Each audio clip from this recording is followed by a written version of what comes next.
오늘 말씀 제목은 십자가가 무엇입니까?입니다. 군인들이 예수를 끌고 브라이도리온이라는 뜰 안으로 들어가서 온 군대를 모으고 예수에게 자색 옷을 입히고 가시관을 엮어 씌우고 경례하여 이르되 유대인의 왕이여 평안할지어다 하고 그의 머리를 치며 침을 뱉으며 울어 절하더라. 희롱을 다한 후 자색 옷을 벗기고 도로 그의 옷을 입히고 십자가에 못 박으려고 끌고 나가니라.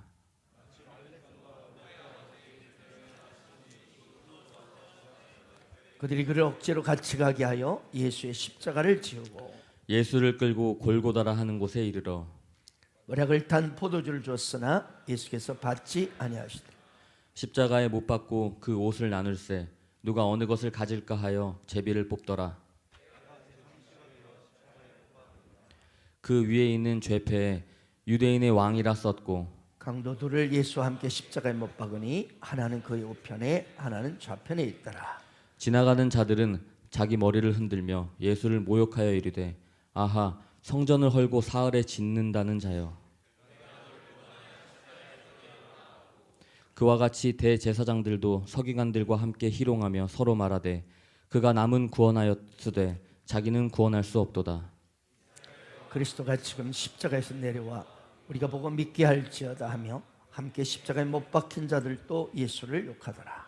제6시가 되매 온 땅에 어둠이 임하여 제9시까지 계속하더니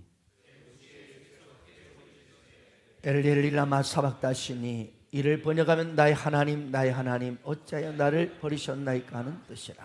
곁에 섰던 자 중 어떤 이들이 듣고 이르되 보라 엘리야를 부른다 하고 한 사람이 달려가 세면에 심포도를 적시어 갈대에 꿰어 마시게 하고 이르되 가만두라 엘리야가 와서 그를 내려주나 보자 하더라. 예수께서 큰 소리를 지르시고 숨지시니라. 예수를 향하여 섰던 백부장이 그렇게 숨지심을 보고 이르되 이 사람은 진실로 하나님의 아들이었도다 하더라. 벌써 바라보는 여자도 있었는데 그 중에 막달라 마리아와 또 작은 야고보와 요새 어머니 마리아와 또 살로메가 있었으니 이들은 예수께서 갈릴리에 계실 때에 따르며 섬기던 자들이요 또 이외에 예수와 함께 예루살렘에 올라온 여자들도 많이 있었더라. 아멘. 오늘은 예수님께서 십자가에 피 흘려 죽으시기 위해서 예루살렘에 입성하신 날을 기념하는 종려주일입니다. 예수님께서 예루살렘에 입성하실 때에 많은 사람들이 종려나무 가지를 흔들면서 예수님을 맞이했다 해서 종려주일이라고 부릅니다. 오늘 종려주일이 지나게 되면 드디어 내일부터 고난주간이 시작됩니다. 그리고 이 고난주간의 중심에는 바로 십자가가 있습니다. 지난 금요 성령 집회 때도 잠깐 말씀드렸지만 승려들도 내가 십자가를 지겠습니다 할 정도로 오늘날 많은 사람들이 십자가라는 말을 수없이 사용하고 있고 또 온몸에 장식도 합니다. 목에 걸고 귀에도 걸고 또 손에 가락지로 십자가를 끼고 차마다 걸고 달고 붙이고 다닙니다. 우리 대한민국의 역사를 보게 되면 무려 5,000년 동안의 불교를 믿어온 민족입니다. 그러다 보니 누구나 따져보면 이 불교적인 배경을 가지고 있습니다. 그리고 또한 조선시대에는 이 양반 문화, 이 유교 문화가 가득한 그런 분위기 안에서 우리는 자라왔습니다. 그러다 보니 우리나라의 이 역사와 문화가 보면은 예수를 받아들이기가 참 어려운 그런 분위기입니다. 또한 이런저런 이유로 인해서 사건으로 인해서 또 우리 믿는 사람들이 모델이 되지 못한 그 모습 때문에 기독교에 대해서 교회에 대해서 거부 반응을 가진 사람들이 참 많습니다. 근데 벌써 10년 전인 것 같아요. 아주 착하고 순수한 신앙을 가지신 여자 집사님이 한 분이 계셨어요. 남편분이 이 소방관이신데 이 집사님이 여자 집사님이 맨날 교회만 간다고 그냥 성경책을 다 찢어버리고 불살라버렸습니다. 불태워버렸습니다. 그런데 그 남편이 이제는 회심해서 예수를 잘 믿는 신실한 집사님이 되셨어요. 또 한 번은 저희 교회가 저기 롯데마트 앞에 7층 이 상가 건물에 있을 때 하루는 한 여자 청년의 부부가 찾아와가지고 보니까 이 한쪽에 휘발유 신호하고 이 라이터를 들고 와서 막 예배당을 확 불질러 버릴 거야 하고 막 욕을 하면서 난리를 쳤었습니다. 그러던 분들이 그 사건 후에 오히려 회개하고 할렐루야 예수를 잘 믿는 집사님이 되셨어요. 마귀의 불을 들고 난리치다가 성령의 불을 받아버린 거예요. 할렐루야. 여러분, 그처럼 교회에 대해서 대단한 거부감을 가졌던 분들이 왜 어느 날 갑자기 이렇게 예수를 믿고 하나님을 믿게 될까? 그 이유는 간단합니다. 하나님은 살아계시기 때문입니다. 아멘. 여러분, 참 진리가 아닌 것은 오래가지 못합니다. 잠깐 요란을 떨 뿐입니다. 그런데 예수님은 무려 2000년 전에 죽으셨습니다. 그런데도 아직도 수많은 사람들이 그의 이름을 부르고 찬송하고 그를 따르며 기꺼이 자기 생명을 드리는 이유는 분명 그분은 살아계시기 때문입니다. 아멘. 지구상의 가장 위대한 음악은 다 예수로부터 비롯되었습니다. 베토벤, 모차르트, 바하, 핸델, 하이든, 쇼베르트, 쇼팽, 멘델스존 모두가 다 기독교 음악가들입니다. 셰익스피어, 돌스토이, 괴테, 헤르만 헤세, 도스토옙스키 모든 이 사람의 심금을 울리는 문학가들도 마찬가지입니다. 여러분, 예수를 빼놓고 역사와 예수를 이해한다는 것은 그건 말이 안 되는 겁니다. 우리 인간의 역사를 여러분 구분하는 기준이 무엇입니까? 여러분, 우리 인간의 역사를 구분하는 기준가 바로 BC와 AD 아닙니까? 아멘. BC가 무슨 약자입니까? Before Christ. 예수님이 태어나시기 전에 역사라는 거예요. 아멘. 또 AD가 뭡니까? Anno Domini. 예수님이 오신 후의 역사라는 거예요. 그렇습니다. 우리 인간 역사의 중심에 예수 그리스도가 있는 것입니다. 많은 사람들이 예수님을 부인하고 거절해도 사실은 그 인생조차도 예수 그리스도의 역사 안에서 살고 있는 한 사람이라는 거예요. 그래서 역사를 영어로 뭐라 하죠? 히스토리라고 합니다. 히스토리. 여러분, 히스토리가 뭡니까? 히스, 스토리의 약자입니다. 그분의 이야기입니다. 이 인간 역사는 그분의 이야기, 예수 그리스도의 이야기라는 거예요. 예수 그리스도의 이야기가 세계 역사인 것입니다. 또 보십시다. 소크라테스나 석가나 공자를 위해서 이렇게 기꺼이 죽는 사람 보았습니까? 그들을 따르는 사람은 너무 많습니다. 그러나 그들을 위해서 생명을 바친 사람은 없습니다. 그러나 놀랍게도 지금 이 순간에도 예수 그리스도를 위해서 죽겠다는 사람들이 줄이 서 있습니다. 줄을 서 있습니다. 우리 예수 말씀 읽기만 해도 수십 명, 아니 100명 이상이 줄을 서 있습니다.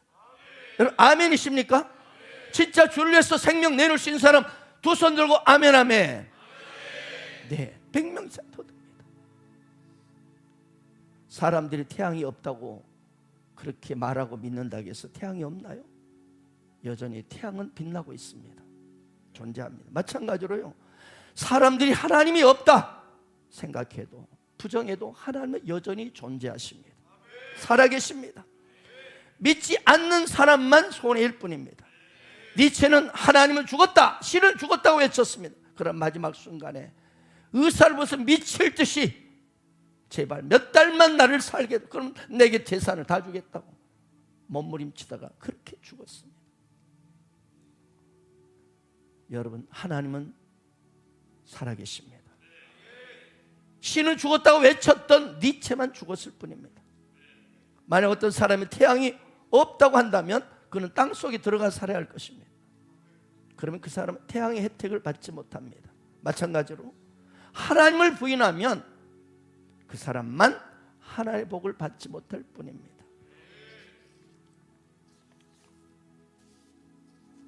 거친 풍랑이 일어도 잔잔하게 하시니 주님은 나의 피난처시오. 푸른 초장 물가로 항상 인도하시니 주님은 나의 안식처로다. 나는 믿노라 하나님이 살아계심을. 나는 믿노라 하나님이 살아계심을. 나는 믿노라 하나님이 살아 역사하심을. 나는 믿노라. 나는 믿노라. 나는 믿노라 하나님이 살아계심을. 나는 믿노라 하나님이 살아계심을. 나는 믿노라 하나님이 살아 역사하심을. 나는 믿노라. 원치 않는 질병이, 원치 않는 질병이 심히 괴롭힐 때에 주님은 나를 치유하셔도 주님 일하기 위해 능력 달라 할 때에 주님은 각종 은사 주셨네. 나는 믿노라 하나님이 살아계심을. 나는 믿노라 하나님이 살아계심을. 나는 믿노라 하나님이 살아 역사하심을. 나는 믿노라. 아멘 아멘. 그런데 여러분, 하나님이 살아계신다는 것이 그분을 믿는 이유의 전부는 아닙니다. 하나님 믿게 되는 또 하나의 중요한 이유가 있는데요, 그것은 그분께서 저와 여러분을 너무나 사랑하시기 때문입니다. 그 증표가 바로 예수 그리스도의 십자가입니다. 우리가 아직 죄인 되었을 때 그리스도께서 우리를 위하여 죽으심으로 하나님께서 우리에 대한 자기의 사랑을 확증하셨느니라. 여기 우리 대신에 여러분의 이름을 넣어서 한번 선포하기를 바랍니다. 여러분 이름을 우리 대신 시작. 박영이 아직 죄인 되었을 때 그리스도께서 박영을 위하여 죽으심으로 하나님께서 박영에 대한 자기의 사랑을 확증하셨느니라. 아멘. 하나님이 계시지만 나를 사랑하지 않는다면 우리는 하나님을 어때요? 신뢰하기가 어렵을 겁니다. 신뢰하기 어려울 것입니다. 우리의 인격이 누군가에게 반응한다는 것은 그가 분명 우리에게 관심을 갖고 사랑했기 때문입니다. 그분이 우리를 사랑하지 않았다면 우리는 그분께 결코 반응하기가 어렵습니다. 그분이 나를 위해 죽지 않았더라면 내가 그분을 위해서 결코 죽을 수는 없는 것입니다. 그런데 우리 예수님은 하나님이시고 그분은 하나님의 한 분뿐인 아들이십니다. 그런데 그분은 또한 창조자시요 만물의 통치자시요 만왕의 왕이십니다. 그런데 그 왕이신 그분이, 하나님이신 그분이 바로 친히 육신의 인간의 몸을 입고 이 땅에 오셨습니다. 왜 오셨습니까? 성경 이렇게 말합니다. 우리 인간의 모든 문제를 해결하려고 오셨다는 거예요. 그렇다면 여러분, 인간의 가장 근본적인 문제가 무엇일까요? 바로 죄와 죽음입니다. 죄로 인한 죽음입니다. 그러면 또한 문제를 해결하는 길이 무엇일까요? 그것도 죽음이라는 거예요. 아멘 아멘. 그런데 그 죽음은 이제는 인간의 죽음을 대신한 여러분 신의 죽음이라는 거예요. 신의 죽음. 아멘. 이 신의 죽음, 여러분 어떤 종교가 신이 인간을 위해서 죽습니까? 다만 죽음을 요구할 뿐이죠. 희생을 요구할 뿐이죠. 그러나 하나님이신 예수님은 우리 인간이 당하신 모든 죄와 저주를 짊어지시고 죽기 위해서 이 땅에 오셨습니다. 아멘. 타락한 인간은 스스로 우리 죄 문제를 해결할 수 없습니다. 어떻게 늪에 빠져가는 내가 스스로를 구원할 수 있습니까? 길을 잃어버린 사람이 자신도 길을 잃어버렸는데 누구를 길을 잃어버린 사람을 인도할 수 있습니까? 인간은 이처럼 다 죄인입니다. 갈 바를 모르는 죄인입니다. 그런데 하나님께서 죄 없으신 하나뿐 아들 독생자 이 예수를 인간의 몸을 입고 이 땅에 오셔서 우리하여 죽으심으로 우리를 건져 주셨습니다. 죄의 늪에서 건져 주셨습니다. 건져 줄 뿐 아니라 죽음에서 우리를 영원한 생명으로 바꾸셨습니다. 부활의 생명을 주신 거예요. 그래서 기독교는 성탄절이 있고, 그리고 그 다음에 내일부터 시작되는 고난주간이 있고, 그리고 고난주간이 끝나면 영광의 부활절이 있습니다. 하나님의 아들 예수 그리스도께서 십자가에 오르신 언덕을 뭐라고 하죠? 언덕의 이름을 오늘 찬양했죠. 갈보리입니다. 갈보리. 라틴어로 갈보리란 히브리 말로 골고다요. 오늘 본문에도 나와 있지만 해골이라는 뜻을 지닌 사형 장소입니다. 사랑 여러분, 그 갈보리, 해골이 가득한 그 언덕 위에 아무 죄도 없는 그분이 처절하게 그 누구의 도움도 없이, 도움도 얻지 못한 채 온 백성들에게 조롱과 비난과 멸시를 당하면서 십자가에 못 박혀 피 흘리고 계신 그 예수 그리스도를 한번 상상해 보세요. 도대체 예수님이 뭘 잘못해서 그렇게 되셨습니까? 무엇이 문제여서 그렇게 십자가에 매달리셨습니까? 그분은 죄가 없으신 분이십니다. 그렇다면 왜 그러셨습니까? 한 가지밖에 없습니다. 그렇게 해야만 저와 여러분의 모든 죄로부터, 죽음으로부터 구원해서 영원한 생명과 천국을 줄 수 있기 때문에, 이것이 구원의 진리이기 때문에, 그렇게 해야만 저와 여러분이 죄의 형벌로 심판에서 벗어나 저 지옥불에 갈 인생이 건져져서 영원한 구원과 영원한 행복의 천국 인생이 될 수 있기 때문에. 그런데 오늘 본문 사건을 보면 동일하게 이 공간복음이라고 그러죠. 공간복음 같이 볼 수 있는, 그 동일하게 기록한 요한복음 19장 17절 보면 이렇게 기록이 되어 있습니다. 예수께서 자기의 십자가를 지시고 해골, 히브리 말로 골고다라는 곳에 나가시니, 여기 보십시오. 예수께서 자기의 십자가를 지셨다고 했습니다. 여러분, 재판 과정은 죄 없인 분이 죄를 때렸습니다. 이거 재판 과정에 문제가 있죠. 재판 과정은 잘못되었지만 중요한 것은 이 십자가는 뭐예요? 내 몫이라는 거예요. 내가 져야 한다는 거예요. 아버지께 주신 사명이기 때문에 이건 내가 져야 하는 십자가라는 거예요. 이 말씀. 그래서 누가복음 22장에 보면은 예수님께서 가룟 유다에게 이렇게 말씀하십니다. 인자는 작정된 대로 가거니와 그를 파는 그 사람에게는 화가 있으리로다.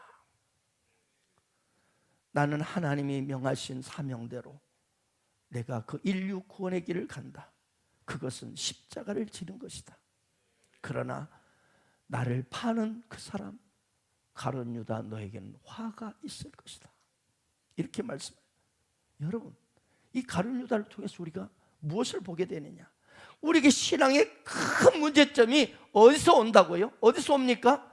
십자가가 내 앞에 다가올 때 온다는 거예요. 왜 우리가 바울이 위대하다고 말합니까? 살든지 죽든지 내 몸에서 그리스도가 존귀케 되게 하라니, 그리스도의 내가 받는 고난을 기뻐하고 그리스도의 남은 고난을 그의 몸된 교회를 위하여 내 육체에 채우노라. 그리고 십자가를 졌습니다. 그래서 위대한 것입니다. 여러분에 묻겠습니다. 여러분은 그리스도의 남은 고난을 이 그의 몸된 예수발 셀교를 위해서 내 육체에 채울 수 있습니까? 이것이 십자가를 지는 것입니다. 그런데 대다수의 사람들이 평소에는 그래요, 나는 주님을 위해서 뭐든지 몸된 교회를 위해서라면 기꺼이 내 생명도 드리겠습니다. 기쁨으로 몸된 교회를 위하여 내 육체의 고난을 채우겠습니다. 다들 약속하고 다들 감격하고 찬송가를 부릅니다. 그리고 심지어 서약까지 합니다.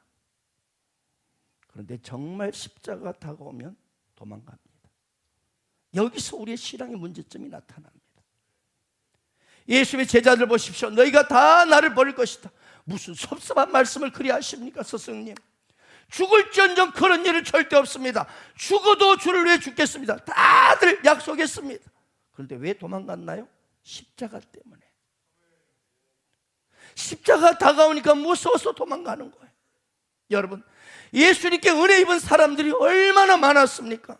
수만 명의 은혜를 입고 따라다녔습니다. 오병이어 기적으로 떡 먹고 고기 먹고 병도 치료받고 일어나고 눈 뜨고 예수님의 메시지 앞에 막 감격하고, 야, 은혜 받고 좋다고 흥분하고 은혜 충만하고 좋아했던 사람들이 왜 다 도망갑니까? 함께 죽겠다고 해놓고 심지어 사인까지 해놓고 왜 도망가나요? 오직 한 가지입니다. 십자가. 그것이 부담스럽다는 거예요. 십자가 말입니다. 여러분, 바로 우리가 넘어야 할 산이 바로 거기입니다. 내게 주어진 십자가를 질 것인가 버릴 것인가, 그거예요. 지금도 로마 베드로 성당 입구에 가보면 한 로마 군인의 동상이 서 있다고 합니다. 그가 누구냐? 예수님을 십자가에 못 박은 백부장입니다. 왜 그 사람이 거기 성전 안에 동상으로 서 있는가? 이 백부장은 예수님의 십자가 현장에서, 죽음의 현장에서, 그가 단지 인간 예수가 아니라 하나님의 아들이시요 인류의 구원자라는 사실을 뼛속 깊이 체험했기 때문입니다. 오늘 본문 마가복음 19장 39절 보십시오. 예수를 향하여 섰던 백부장이 그렇게 숨지심을 보고 이르되 이 사람은 진실로 하나님의 아들이었도다. 그렇습니다. 백부장 그는 예수님이 하나님의 아들이심을 깨달았어요. 그래서 그는 그 다음에 다가오는 순서, 그 했던 그 행위를 견디지 못했습니다. 내가 왜 하나님의 아들을, 예수를 손과 발에 못을 박아야만 했는가? 상부의 명령에서 했지만은 견딜 수 없는 마음의 고통이 그를 괴롭게 했습니다. 그리고 그는 예수를 믿었습니다. 그리고 일생 동안 그가 뭘 했냐 하면은 내가 주님을 그렇게 고통스럽게 했기 때문에 이제는 그 고통의 아픈 일에 내가 이제는 내 몸을 바치자. 그래서 자기 몸을 예수님은 하나님의 아들이시오 구원자임을 증거하는 일에 일생을 바쳤어요. 그래서 마침내 캐톨릭 교회에서 그를 성자 칭호를 주어서 성전 안에 동상을 세웠던 것입니다. 여러분, 오늘 종료주를 맞이해서 우리는 깊이 생각해야 합니다. 그 당시 예수님이 좋다고 은혜를 입고 따라다니는 사람들이 다 도망갔다는 것은 사람들이 은혜를 받을 때는 모두가 주님 따르겠다, 십자가 지겠다, 주를 위해 죽겠다고 표현하지만 정작 정말로 십자가 내게 다가올 때는 계산적이 되고 이기적이 된다는 거예요. 주님 앞에 시간을 내서 봉사하는 것이 인색하고 목숨까지 내놓겠다고 했던 사람이 돈 몇 푼 때문에 덜덜 떨고 조금 내 상황이 힘들고 어려우면 시험 들고 불평하고 비판하는 것입니다.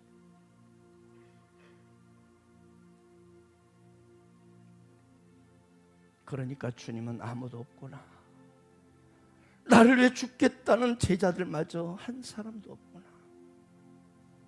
외로이 저 갈보리산 위에서 혼자 못 박혀 피 흘려 운명하셨습니다. 사랑하는 여러분, 고난주간은 이것을 깊이 생각하는 주간입니다. 갈보리 그 십자가의 길을 걸어가신 우리 주님을 깊이 생각하며 엎드리는 시간이 고난주간입니다. 갈보리 십자가에 주님을 바라볼 때 하나님 크신 사랑 너무나 고마워라. 예수님 예수님의 십자가 이제는 나도 지고 이 생명 다 바쳐서 주님을 따르리라. 예수님 마태복음 16장 24절에서 이렇게 말씀하셨습니다. 누구든지 나를 따르려거든 자기를 부인하고 자기 십자가를 지고 나를 따를 것이니라. 모든 그리스도인, 예수를 믿는 사람이라면 한 사람 대비 없이 십자가를 지고 예수님을 따라가는 사람들이라는 겁니다. 그러면 여러분, 십자가가 무엇입니까? 지난 금요 성령 집회 때 말씀드렸죠. 십자가란 뭐예요? 십자가란 뭐예요? 자기를 부인하는 것입니다. 자기를 부인하는 거예요. 좀 더 쉽게 말하면 자기 마음대로 살지 못하게 하는 것입니다. 예수님께서 나에게 주신 어떤 사람 때문에, 내게 맡겨주신 어떤 직분 때문에, 내게 맡겨주신 그 꿈 때문에, 하나님의 그 부르심 때문에 내가 내 마음대로 살지 못하게 하는 것이 십자가인 것입니다. 요한복음 21장 18절에 보면 예수님께서 베드로에게 이렇게 말씀하셨어요. 내가 진실로 내게 이르노니 내가 젊어서는 스스로 네 마음대로 띠띠고 원하는 곳으로 다녔거니와 늙어서는 내 팔을 벌리리니 남이 내게 띠띠우고 원하지 않는 곳으로 데려가리라. 그렇습니다. 십자가는요, 내 마음대로 살지 못하게 하는 거예요. 내 마음대로 살지 못하게 하는 그 길이 십자가입니다. 베드로 한때는요, 우리 모두가 그랬던 것처럼 그도 마음대로 살고 싶었던 사람이에요.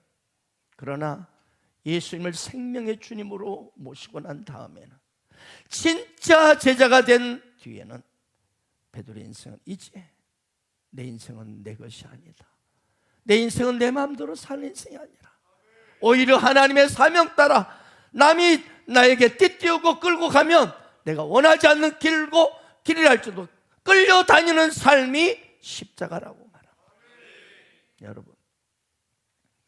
여러분 예수님을 주님이라고 고백하고 믿고 따라가는 길에는요, 여러분이 피하지 말아야 될 십자가가 있어요. 여러분이 외면하지 말아야 할 하나님의 부르심이 있어요. 여러분이 견뎌야 할 참으로 어려운 상황이 있는 겁니다. 왜죠? 예수님께서 먼저 그렇게 모델로 십자가를 지셨고 당신을 따라가는 우리들에게 그렇게 하기를 원하시기 때문에, 내 아버지여 할만하시거든 이 잔을 내게서 지나가게 하옵소서. 그러나 나의 원대로 마옵시고 아버지의 원대로 하옵소서. 이것이 우리에게 주어진 십자가인 거예요. 여러분, 우리 모두에게는 그 십자가가 있어요. 내 마음대로 살지 못하는 그 십자가, 그런데 좋을 리가 없지요. 부담되고 싫고 원망스럽고 괴로운 일이에요. 꼭 이렇게만 해야 해? 꼭 이렇게만 해야 되나요? 부담스러워요. 그러나 그것이 십자가예요. 부담스러운 게 십자가예요. 즐겁고 행복하고 쉬운 거 십자가가 아니에요. 그런데요, 여러분, 그 부담스럽고 싫고 원망스럽고 괴로운 십자가, 그것이 나를 바꾼다는 거예요. 나를 축복한다는 거예요. 그 십자가를, 부담 십자가를 질 때 내게 하나님이 능력을 부어주시고 날 향한 놀라운 계획을 이루어 주신다는 거예요. 오늘 본 말씀에 등장하는 구레네 시몬이 그렇습니다. 예수님이 십자가에 달리신 그때 구경 나왔던 수많은 군중들 중에 구레네 사람 시몬이 하필 로마 병사에게 붙들려 가지고 네가 예수님의 십자가 대신 쳐, 졸지에 그 무거운 십자가를 대신 짊어지고 골고다 언덕 올라갔던 불행한 주인공이 구레네 시몬입니다. 한마디로 말해서 그날 제일 재수다가리 없는 놈이 구레네 시몬이었어요. 얼마나 억울하고 고통스럽고, 졸지 구경 갔다가 너 이리 왔고 너 갑자기 쥐어버리는 거야. 더 이상 예수님이 갈 수가 없으니까 쓰러져서 일어나 걷지를 못하니까. 그런데 그날 이후 시몬도 그 가족들도 완전히 변화돼 버렸습니다. 가문이 달라져 버렸어요. 구레네 시몬의 두 아들 오늘 나오는 알렉산더 루포가요, 초대교회 훌륭한 지도자, 감독이 되었습니다. 또 이 구레네 시몬의 아내는 사도 바울의 어머니가 되었습니다. 주 안에서 택하심을 루포와 그의 어머니에게 문안하라. 그의 어머니는 곧 내 어머니니라. 예수님의 십자가를 억지로라도 졌던 그 일로 인해서 이루어진 일입니다. 그렇습니다. 주님이 쉬는 내가 져야 할 십자가 억지로라도 질 때 내게 놀라운 복이 되는 것이요, 내 가문에 놀라운 복이 임하는 것입니다. 분명히 여러분이 억지로 맡겨진 것처럼 느껴지는 십자가가 있을 거예요. 와, 부담된다. 아, 싫은데. 그것이 무엇입니까? 야, 저 문제. 야, 참 부담스럽다. 그런데 하나님이 원하시는 거야. 그거 있을 거예요, 분명. 부담이 되는데. 잠잠히 생각해 보시기 바랍니다. 이 종료 주일에. 그러나 그것이 하나님이 여러분에게 주시는 놀라운 축복의 통로라는 것을 명심하기 바랍니다. 우리 교회에서, 셀에서, 여러분의 직장에서, 가정에서, 캠퍼스에 주신, 주께서 주신 십자가는 없습니까? 반드시 있습니다. 예수님 때문에 받는 고통이라면 십자가입니다. 예수의 뒤를 가는 그 길에서 여러분이 신앙길에서 여러분이 갖는 부담, 굉장히 싫은 것, 그게 십자가입니다. 이 믿음의 길을 가려니 피할 수 없는 사명, 피할 수 없는 직분, 피할 수 없는 부르심, 피할 수 없는 책임, 참아야 할 그 어려움이 있는 겁니다. 당연히 부담되고 싫고 원망스러울 겁니다. 그러나 그 십자가가 복임을 알아야 합니다. 모티베이터라는 책을 써서 마케팅 분야의 유명 강사가 된 분이 있습니다. KT 부사장을 지냈고 지금은 아시아 태평양 마케팅 포럼 회장으로 있는 조소환 회장입니다. 교회 집사님인 이 조소환 회장은 쇼를 하라, 쇼, SOW, 쇼라 이 한마디로 온 국민에게 유행을 만든 분입니다. 샴푸와 린스를 하나로 만든 하나로 샴푸, 20세 치아를 80세까지 유지하라는 2080 치아, 휴대전화 번호 이동 서비스 등 수많은 히트 브랜드들을 만들어낸 사람입니다. 그런데 그는 사실 오른손이 없는 장애자입니다. 그런 그가 어떻게 그런 멋지고 훌륭한 삶을 살 수 있었을까? 그가 23살 때 육군 소위로 임관했습니다. 그런데 군에서 슐탄 훈련, 투척 훈련 중에 슐탄이 바로 잘못 빠져가지고 터져가지고 오른손을 잃어버립니다. 너무 심한 고통에 기절하고 깨어나 보니 육군 통합병원이었다고 합니다. 한 손을 잃어버리고 심지어 철모를 뚫고 이 파편이 24개나 머리에 박혔대요. 너무 이렇게 박혀 있어서 있는데 그 아픈 중에도 사귀고 있던 22살의 여자친구가 그렇게 보고 싶더랍니다. 망설이다 전화했더니 오기는 왔는데 자기를 보는 순간 나무처럼 굳은 채로 탁 쳐다보더랍니다. 그녀에게 이래도 나를 사랑해? 라고 묻고 싶었지만 말이 입에서 차마 떨어지지 않았습니다. 30분 넘게 머뭇거리다가 겨우 물었답니다. 이래도 나를 사랑하니? 한참 만에 그녀는 고개를 2번 끄덕거렸습니다. 그것이 그의 인생을 바꾸어버렸습니다.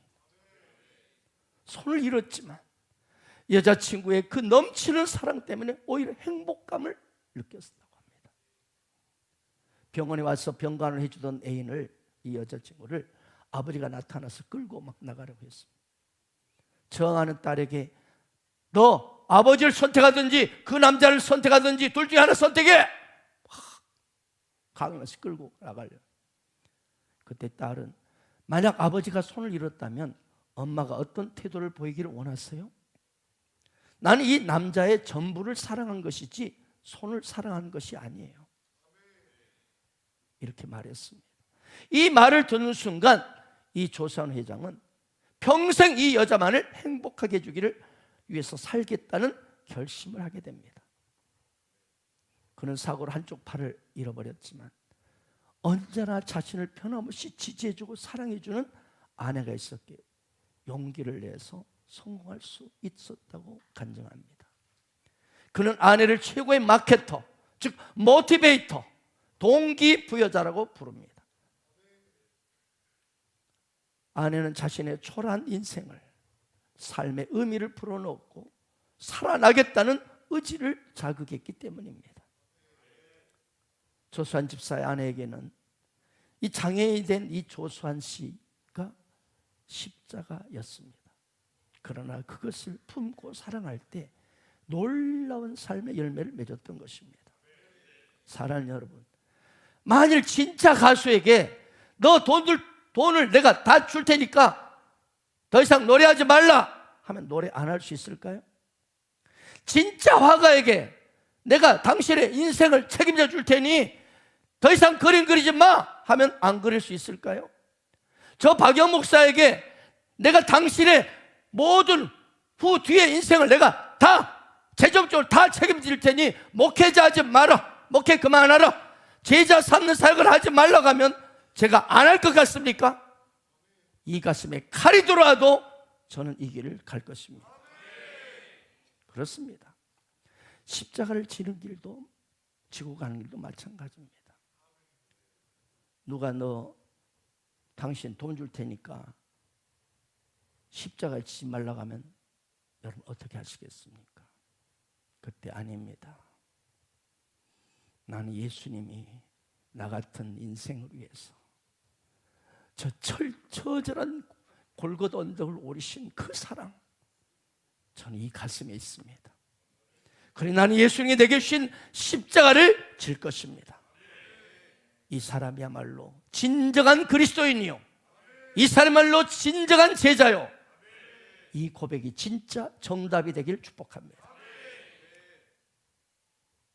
십자가를 이처럼 귀하게 여기고 짊어지시면요 반드시 하나님은요 놀라운 삶을 살게 하셔요. 여러분, 노 크로스 노 크라운입니다. 노 페인 노 게인입니다.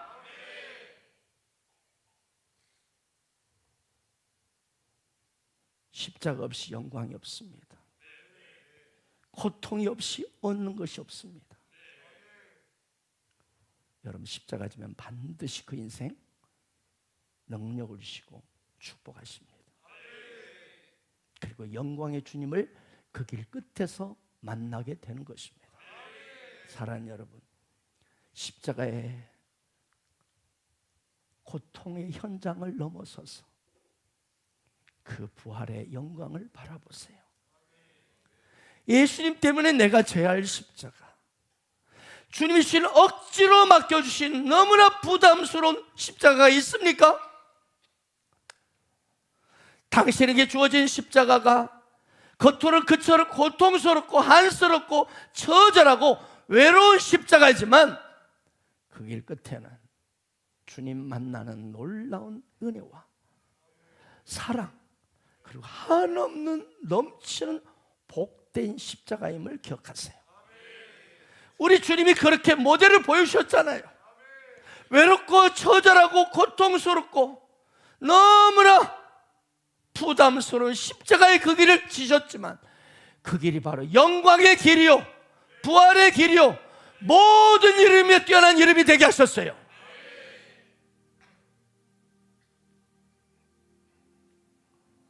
이제 고난주간입니다. 그리고 고난주간 특별 새벽기도가 시작됩니다. 나 같은 쓰레기 인생을 위해서, 벌어진 인생을 위해서, 야곱처럼 욕심 많고 이중적인 인생을 위해서 십자가 지시고 나 같은 놈을 사랑한다 말씀하시고 골고다 언덕을 오르신 우리 주님 바라보며 무릎으로 나아가는 한 주간이 되길 축복합니다.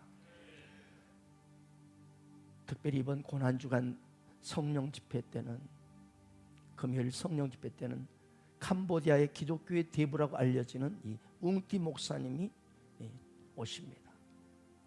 그래서 그분을 통해서 십자가의 의미를 가슴에 새기길 원합니다. 많이 참석하셔서 다시 한번 그 성금요일, 그분이 십자가에 예수님이 실제로 돌아가신 그날 밤 우리가 눈물로 주님의 십자가를 가슴에 품고 울부짖고 그 십자가를 기쁨으로 지고 하나님의 영광 안에서 돌파가 일어나는 축복의 시간 되기를 축원합니다. 사랑하는 여러분, 십자가는 축복입니다. 겉으로 보면 너무나 고통스럽고 무겁고 부담스러운 거지만 십자가는 역설입니다. 영광입니다. No cross, no crown. No pain, no gain. 십자가는 능력입니다. 지금 여러분의 십자가가 무엇이 있습니까? 불평하지 말고 더욱 십자가를 가슴에 품고 사랑하고 나아가십시오. 그럴 때 여러분이 놀라운 하나님의 평강과 기쁨이, 축복이 여러분의 삶 가운데 넘치게 채워줄 줄 믿습니다. 사랑하고 축복합니다. 아멘.